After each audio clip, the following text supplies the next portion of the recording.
അനീഷയുടെ ചെയ്തെന്നോ അനീഷയുടെ ഓരോന്ന് ട്രൈ ചെയ്ത് നോക്കുക. എന്ത് ഹിറ്റ് ആൻഡ് ഫ്ലോപ്പ് എന്ന് പറയാൻ പറ്റില്ല. ഇടയ്ക്ക് അനീഷയുടെ മാസാവും, ഇടയ്ക്ക് അനീഷയുടെ ഒറ്റപ്പെടൽ കളിക്കും, ഇടയ്ക്ക് വിക്ടിം കാർഡ് കളിക്കും. അതുപോലെ ലവ് ട്രാക്കും. ഇതിൽ ഏതെങ്കിലും ലവ് ട്രാക്ക് ഞാൻ പറയുന്നില്ല, ഒരു കോംബോ കളിക്കുന്നുണ്ട്. സാബുമോന്റെ പുതിയ കണ്ടുപിടുത്തമാണ് അനീഷ് ലവ് ട്രാക്ക് കളിക്കുകയാണ്. ലവ് ട്രാക്ക് കളിക്കുകയാണ്, അനുവിനോടൊപ്പം ചേർന്നുകൊണ്ട് ലവ് ട്രാക്ക് കളിക്കുകയാണ്. അനുവിനെ സപ്പോർട്ട് ചെയ്താൽ ലവ് ട്രാക്ക്, അനീഷ് അനുവിനെ സപ്പോർട്ട് ചെയ്താൽ ലവ് ട്രാക്ക്. ആ രീതിയിലേക്കാണ് കാര്യങ്ങൾ പോയിക്കൊണ്ടിരിക്കുന്നത്. ഇപ്പൊ കുറച്ചു നേരം മുമ്പ് ലിവിംഗ് ഏരിയയിൽ ഒരു ടാസ്കുമായി ബന്ധപ്പെട്ട് ഈ പറയുന്ന മത്സരാർത്ഥികളെ എല്ലാം ബെഡ്റൂമിലേക്ക് വിട്ടു, എന്നിട്ട് ബ്ലൈൻഡ്സ് ഇട്ടു. അപ്പൊ അവിടെ ഇരുന്ന് ഇങ്ങനെ ചർച്ച ചെയ്യുകയാണ്. അനീഷിനെ കുറിച്ച് ചർച്ച ചെയ്യുന്നു, അനീഷിനെ കുറിച്ച് സാബുമാന്റെ കുറെ കാഴ്ചപ്പാടുകൾ പറയുന്നു, കുറെ വിക്ടിം കാർഡ്, ആ കാർഡ് ഈ കാർഡ് ഒക്കെ എടുത്തുന്നു, ഇപ്പൊ വേണ്ട ലവ് കാർഡ് എടുക്കുകയാണ് എന്ന രീതിയിൽ നാരദൻ സാബു പറയുകയാണ്. സാബുമാന് പറയാൻ പല വാക്കുകളും ഉണ്ട്, പല കാര്യങ്ങളും ഉണ്ട്. അതുകൊണ്ട് സാബുമാൻ ഇങ്ങനെ ഓരോന്നോരോന്ന് പറഞ്ഞുകൊണ്ടേ ഇരിക്കുകയാണ്. അതിന്റെ കൂടെ ചേർന്ന് ആദില, അതോടൊപ്പം തന്നെ നൂബ്ര, അക്ബർ, അങ്ങനെ തുടങ്ങി കലാകാരന്മാരെല്ലാം കൂടെ ചേർന്നുകൊണ്ട് സപ്പോർട്ട് ചെയ്ത് കൊടുക്കുകയാണ്. നിങ്ങൾ സപ്പോർട്ട് ചെയ്ത് കൊടുത്തോളൂ, നിങ്ങൾ ഈ പറയുന്ന അനീഷിനെയും അനുമോളെയും താഴ്ത്തി കെട്ടിക്കൊണ്ടിരിക്കുക, അനുമോളും അനീഷും തന്നെത്താനെ ഉയർന്നുകൊണ്ടിരിക്കും. കാരണം നിങ്ങൾ വീടിനുള്ളിലത്തെ പിആറുകളാണ് നിങ്ങൾ ഓരോരുത്തരും. അത് നിങ്ങൾ മനസ്സിലാക്കുന്ന കാലത്ത് നിങ്ങൾ രക്ഷപ്പെടും എന്നാണ് എനിക്ക് പറയാനുള്ളത്. പിന്നെ ഞാൻ ഒരു വീഡിയോ നിങ്ങളെ ഒന്ന് കേൾപ്പിക്കാം. ഇത് നിങ്ങളൊന്ന് ശ്രദ്ധിച്ചു കേൾക്കണം. അനുമോളെ കുറിച്ച് ഈ പറയുന്ന ആദില പറഞ്ഞ തെമ്മാടിത്തരം. ഈ ആദില വാ പോയ കോടാലിയാണ്.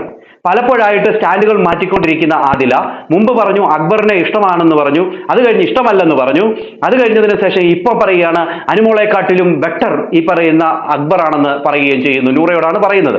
ഇനിയും നൂറയോട് പറയുന്നുണ്ട്, അതോടൊപ്പം തന്നെ ഷാനവാസിനോട് പറയുന്നുണ്ട്. എന്നാൽ അതല്ല ഇവിടുത്തെ വിഷയം. നിങ്ങൾ ഈ ഒരു വോയിസ് ഒന്ന് കേട്ടു നോക്കി, അത് കഴിഞ്ഞതിന് ശേഷം ഞാൻ പറയാം. ഒരു ലേഡി ഉണ്ടായിരുന്നല്ലോ, അവരൊക്കെ ഒറിജിനലാണോ അതോ ഇനി അവരെ പൈസ കൊടുത്ത് കൊണ്ടുവന്നാണോ എന്ന് ആരുണ്ട്? സംശയമാകുക, ഇവിടെ എല്ലാരും സംശയമാകുക. കേട്ടല്ലോ നിങ്ങൾ ഇവര് പറയുന്നത്. അതായത് അന്ന് ഒരു ലേഡി വന്നില്ലേ, അവരെ പൈസ കൊടുത്തിട്ട് കൊണ്ടുവന്നതാണെന്ന് ഈ പറയുന്ന ആദില പറയുകയാണ്. അതായത് ആരെയാണ്? ഫാമിലി റൗണ്ടിൽ വന്ന രണ്ടുപേർ അനുമോടെ വീട്ടിൽ നിന്ന്, ഒന്ന് അമ്മ, ഒന്ന് കൂട്ടുകാരി. ഈ പറയുന്ന കൂട്ടുകാരിയാണോ അമ്മയാണോ കാശ് കൊടുത്ത് കൊണ്ടുവന്നതെന്ന് നീ പറയണം. നീ പറയുന്ന ആദില, നിന്റെ വായിക്ക് എല്ലില്ല എന്ന് കണ്ടോണ്ട് നീ വായി തോന്നുന്നതെല്ലാം വിളിച്ചു പറയുന്നത് പോലെ അല്ല കാര്യങ്ങൾ. നീ പറയുകയാണ് അവരെ കാശ് കൊടുത്ത് കൊണ്ടുവന്നതാണെന്നാണ് തോന്നുന്നതെന്ന്. നിനക്ക് എന്ത് തോന്നല? നീ ഒരിടത്ത് ഇരുന്നു കൊണ്ട് ഇങ്ങനെ ഈ പറയുന്ന ക്യാമറകൾ ഫോക്കസ് ചെയ്യുന്ന സമയത്ത് പല തോന്നിവാസവും വിളിച്ചു പറയുന്നത് ശരിയായിട്ട് എനിക്ക് തോന്നുന്നില്ല. അതിൻ്റെ അകത്ത് ആദില പറയുന്നത് കൂടെ വന്ന സ്ത്രീ. അപ്പൊ കൂടെ വന്ന സ്ത്രീ അമ്മയാകാം, അല്ലെങ്കിൽ ആ പറയുന്ന കൂട്ടുകാരിയാകാം. ഓക്കെ, അമ്മയല്ലെന്ന് ഉറപ്പിക്കാം നമുക്ക്. കൂട്ടുകാരിയെ പൈസ കൊടുത്തു കൊണ്ടുവന്നെന്ന് പറയത്തക്ക വണ്ണം നീ അതമ്പതിച്ചു പോയല്ലോ ഈ ആദില. നീ പല സമയത്തും പല രീതിയിൽ പറഞ്ഞുകൊണ്ട് നടക്കുകയാണ്. നിനക്ക് കൃത്യമായിട്ടൊരു സ്റ്റാൻഡില്ല. നീ പറയുന്ന നിന്റെ വായിന്ന് വരുന്ന പല വാക്കുകളും പലരെയും വേദനിപ്പിക്കുന്നതാണ്.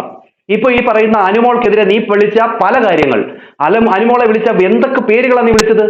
പാല് കുടിച്ച് നടക്കുന്ന തള്ളച്ചി എന്ന് വിളിച്ചു. അതോടൊപ്പം തന്നെ കരച്ചിൽ റാണി, കള്ളി, കള്ളച്ചി, അങ്ങനെ തുടങ്ങി നീ പറയാൻ പാടില്ലാത്ത പല കാര്യങ്ങൾ വിളിച്ചു.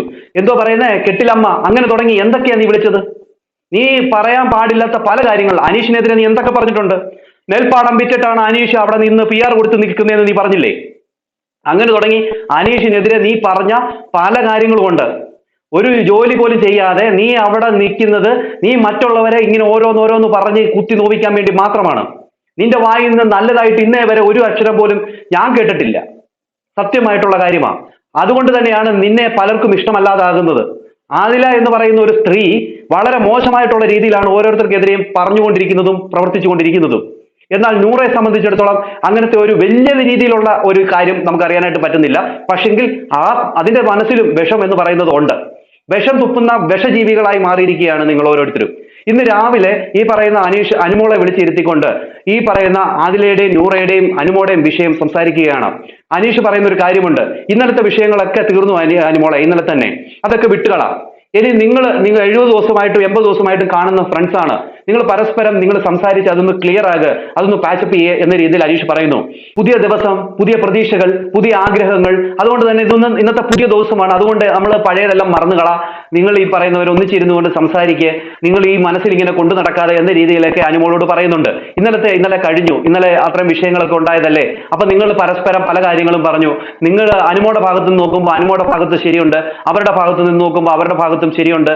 നിങ്ങൾ രണ്ടുപേരും ശരികളാണ്. പക്ഷെങ്കിൽ നിങ്ങൾ ഒന്നിച്ച് ഒന്നിച്ചിരുന്ന് സംസാരിച്ച് ഈ ഒരു വിഷയം ക്ലിയർ ചെയ്യുകയും നിങ്ങൾ ഓടിച്ചാടി നടക്കുന്നതും നിങ്ങൾ ഇവിടെ വഴക്കുണ്ടാക്കുന്നതും നിങ്ങൾ ഇവിടെ ഓടിച്ചാടി നടക്കുന്നതും മറ്റുള്ളവരെ ഇങ്ങനെ കളിയാക്കി ഇങ്ങനെ എൻജോയ് ചെയ്ത് നടക്കുന്നതും കാണാൻ തന്നെ നല്ല രസമാണ്, അത് നല്ലൊരു ഓളമാണ്, അത് വരട്ടെ എന്ന രീതിയിലൊക്കെ ഈ അനീഷ് അവിടെ നിന്നും പറഞ്ഞു കൊടുക്കുന്നുണ്ട്.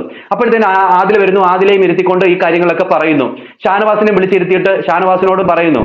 അപ്പൊ അതൊക്കെ പറഞ്ഞിട്ട് അനീഷ് പറഞ്ഞു നിങ്ങൾ ഇരുന്ന് സംസാരിക്കുക എന്ന് പറഞ്ഞിട്ട് അനീഷ് അവിടുന്ന് എഴുന്നേറ്റ് പോകുമ്പോൾ അനുമോളും അവിടുന്ന് എഴുന്നേറ്റ് പോകുന്നു, എനിക്ക് ഇത് സംസാരിക്കേണ്ട താല്പര്യമില്ല എന്ന് പറഞ്ഞുകൊണ്ട്.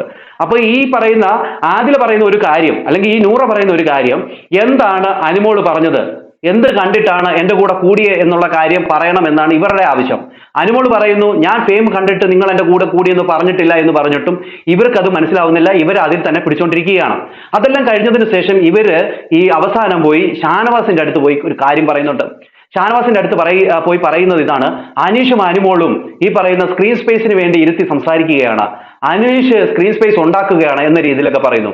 എന്നാൽ അനീഷ് അവിടെ ചിന്തിച്ച കാര്യം എന്താണ്? അവിടെ അനീഷ് വിചാരിച്ചു ഇവർ ഒന്നിച്ച് സംസാരിച്ച് നേരെ പോകട്ടെ എന്ന് നല്ല രീതിയിൽ ചിന്തിച്ചപ്പോൾ അവിടെയും ഈ ആദില കള്ളത്തരം പോയി ഈ പറയുന്ന ഷാനവാസിന്റെ അടുത്ത് പറഞ്ഞു കൊടുക്കുകയാണ്. എന്ത് മോശപ്പെട്ട ഒരു സ്ത്രീയാണെന്നറിയാമോ? എനിക്ക് അതൊക്കെ കണ്ടപ്പോൾ ഉണ്ടല്ലോ, എനിക്ക് ഇവരോട് ഒരു ശകലം പോലും ബഹുമാനം തോന്നുന്നില്ല. കാരണം അനുമോള് കരഞ്ഞാൽ അത് കള്ളക്കരച്ചിലും സ്ക്രീൻ സ്പേസും. ഇവർക്ക് കരയാം, ഇവർക്ക് ഈ പറയുന്ന സ്ക്രീൻ സ്പേസ് ഉണ്ടാക്കി സംസാരിക്കാം, ഇവരുടെ വിഷമം വന്നാൽ പരസ്പരം സംസാരിക്കാം, അതൊന്നും സ്ക്രീൻ സ്പേസ് അല്ല. ഇവര് പരസ്പരം, അതായത് ആദിലെ നൂറയും കൂടെ ഈ ഒരു വിഷയം ഉണ്ടായപ്പോൾ അവർ കരഞ്ഞിരുന്ന് സംസാരിച്ചതൊന്നും സ്ക്രീൻ സ്പേസ് അല്ല. അത് ക്യാമറ ഷൂട്ട് ചെയ്യത്തില്ല, അവരെ ഷൂട്ട് ചെയ്യുന്ന ക്യാമറമാൻ അവിടെ ഉറങ്ങും. ഈ അനുമോള് കരയുമ്പോൾ മാത്രം ഷൂട്ട് ചെയ്തുകൊണ്ട് വെളിവിടുവോ? അനുമോള് പോയി അനീഷിനോട് സംസാരിച്ചാൽ അനീഷ് വന്ന് നിങ്ങളെ രണ്ടുപേരെ ഒന്നിപ്പിക്കാൻ ഒരു ശ്രമം നടത്തി കഴിഞ്ഞാൽ അത് വേറെ എന്തോ ആയി മാറുമോ? അത് എന്തോ സ്പേസിന് വേണ്ടി അദ്ദേഹം ഉണ്ടാക്കിയെടുത്തെന്ന് പറയുമോ? എന്ത് ബെവരക്കേടായി കൊച്ചു പറയുന്നതെന്ന് അറിയാമോ? അതേ ടാസ്ക് തന്നെയാണ് രാവിലെ ബിഗ് ബോസ് കൊടുത്തത്, മോർണിംഗ് ആക്ടിവിറ്റി കൊടുത്തത്. ബിഗ് ബോസ് പറഞ്ഞ ഇതാണ്, നിങ്ങൾ ഒരുപാട് സ്ട്രെസ്സിലൂടെയാണ് ഈ കടന്നു പോകുന്നത്. ചിലപ്പോൾ നിങ്ങൾ വിചാരിക്കാം മുമ്പിലാകുമോ അതോ പിമ്പിലാകുമോ, അങ്ങനെയുള്ള പല സ്ട്രെസ്സുകളും നിങ്ങൾ ഇങ്ങനെ ജീവിതത്തിൽ കടന്നു പോകുന്നുണ്ട് ഇവിടെ വന്നേ പിന്നെ. അപ്പൊ അതിനെ നിങ്ങൾ എങ്ങനെയാണ് തരണം ചെയ്യുന്നത് എന്നുള്ള ഒരു ചോദ്യം തന്നെയാണ് ബിഗ് ബോസ് ചോദിച്ചത്. അതിന് അനീഷ് പോയി കൃത്യമായിട്ടുള്ള ഒരു മറുപടി പറഞ്ഞു. അനീഷ് പോകുമ്പോൾ ഈ പറയുന്ന നൂറ അവിടെ നിന്ന് പറയുക ടാസ്ക് മനസ്സിലാക്കിയിട്ടാണോ പോകുന്നതെന്ന്. എന്നാൽ ഈ പറയുന്ന നൂറ ആയിക്കോട്ടെ അവിടെ ഇരിക്കുന്ന ഒരാൾക്ക് പോലും തുടക്കത്തിൽ പോയി ടാസ്ക് ചെയ്യാനുള്ള കഴകത്തില്ല. അനീഷ് പോയി ടാസ്ക് ചെയ്തിട്ട് വന്നാൽ പോലും ഒരുത്തർക്കും പോയി ചെയ്യാൻ പറ്റില്ല. കാരണം അതുങ്ങൾക്ക് പറയാനുള്ള ഗട്സ് ഇല്ല. അത്ര തന്നെയാണ് എനിക്ക് പറയാനുള്ളത്. അനീഷിന്റെ കാര്യങ്ങൾ പറഞ്ഞു. എനിക്ക് ഇതിങ്ങനെ പ്രോബ്ലങ്ങൾ വരുന്ന സമയത്ത് ഞാൻ അതിനെ റിക്കവർ ചെയ്യും, പാച്ചപ്പ് ചെയ്യും. വൈകുന്നേരത്തിന് മുമ്പ് തന്നെ ഞാൻ അത് പറഞ്ഞ് ക്ലിയർ ചെയ്യാൻ നോക്കും. അത് കഴിഞ്ഞതിന് ശേഷം ഞാൻ നേരത്തെ കിടന്നുറങ്ങും. ഉറങ്ങുന്നത് ഔഷധമാണ് എന്നുള്ള കാര്യം പുള്ളിക്കാരൻ പറയുന്നു. അത് കഴിഞ്ഞ ശേഷം പുള്ളിക്കാരൻ പറഞ്ഞു ഞാൻ രാവിലെ എഴുന്നേറ്റ് വെളിയിൽ പോയി അണ്ണാനോടും അതോടൊപ്പം തന്നെ പ്രകൃതിയോടും കിളികളോടും സംസാരിക്കും. അത് കഴിഞ്ഞ ശേഷം ഞാൻ വെളിയിൽ പോയിരുന്ന് മഴ കണ്ട് രസിക്കും എന്ന രീതിയിലൊക്കെ അദ്ദേഹം പറയുന്നു. പിന്നെ എനിക്ക് ഫ്രണ്ട്സുകൾ ഉണ്ടാക്കാനായിട്ട് ഞാൻ നോക്കും. അത് കഴിഞ്ഞ് ഞാൻ അവരോട് സംസാരിക്കാനായിട്ട് നോക്കും. അങ്ങനെ എൻ്റെ സ്ട്രെസ്സിനെ ഞാൻ വിട്ടുകളയും എന്ന രീതിയിലാണ് അനീഷ് അവിടെ പറയുന്നത്. ഓക്കെ, എന്നാൽ മറ്റുള്ളവരൊക്കെ വന്ന് പറയാനൊരു ബുദ്ധിമുട്ട്. അനീഷ് അവിടെ കൃത്യമായിട്ടുള്ള കാര്യം തന്നെയാണ് പറഞ്ഞത്. ഈ ഒരു കാര്യം തന്നെയാണ് രാവിലെ അനീഷ് അവർക്ക് പറഞ്ഞു കൊടുത്തത്. ഇതൊന്നും മനസ്സിൽ വെക്കാതെ വൈകിട്ടാകുമ്പോഴത്തേന് കള എന്ന രീതിയിലൊക്കെ പറഞ്ഞു കൊടുക്കുന്നത്. അന്നത്തെ ദിവസത്തെ വിഷയങ്ങൾ അന്നത്തെ ദിവസം തന്നെ കള. ഇത് മുമ്പോട്ട് കൊണ്ടുപോയി കഴിഞ്ഞാൽ നിങ്ങൾക്ക് തന്നെ അതൊരു ബുദ്ധിമുട്ടാകുമെന്ന രീതിയിൽ തന്നെയായിരുന്നു രാവിലെ പറഞ്ഞു കൊടുത്തത്. അതിന് ഉദാഹരണമായിട്ട് പറഞ്ഞു കൊടുത്തത് ഷാനവാസും ഞാനും തമ്മിൽ പലപ്പോഴായിട്ട് പല രീതിയിൽ വിഷയങ്ങൾ ഉണ്ടായിട്ടുണ്ട്.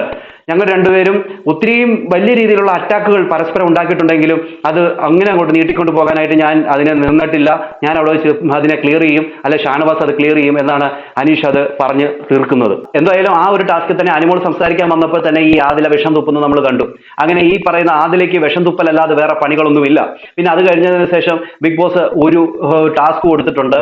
ഏറ്റവും കൂടുതൽ പൈസ, അതായത് ഈ പറയുന്ന പണപ്പെട്ടി ടാസ്കുമായി ബന്ധപ്പെട്ട, അതായത് ഇപ്പൊ പണപ്പെട്ടി ടാസ്ക് അല്ലല്ലോ, അതായത് ബിഗ് ബാങ്ക് വീക്ക് എന്ന് പറഞ്ഞൊരു സംഭവമാണല്ലോ. അതിനകത്ത് ഏറ്റവും കൂടുതൽ രൂപ ഇന്നത്തെ ഒരു ടാസ്കിലാണ്. 3,50,000 രൂപയാണ് ഈ ഒരു ടാസ്കിൽ ഉള്ളത്. ലക്ഷ്യയുദ്ധം എന്ന് പറയുന്ന ഒരു ടാസ്ക് ആണ്. അതായത് 7 പേരുടെ ഓരോ പോഡിയം വെച്ചിട്ടുണ്ട്. ആ പോഡിയത്തിൽ ഓരോരുത്തർക്കും 50,000 രൂപ വെച്ചാണ്. അത് എന്താ പറയാ, ഒരു സൈഡിലായിട്ട് ഡസ്റ്റ്ബിൻ ഉണ്ട്. ഇവരുടെ പോഡിയത്തിന്റെ പുറകിൽ ഇവർ നിൽക്കണം. പക്ഷേ ഇവരുടെ ഈ ഒരു ബോക്സ് എടുക്കാൻ പാടില്ല.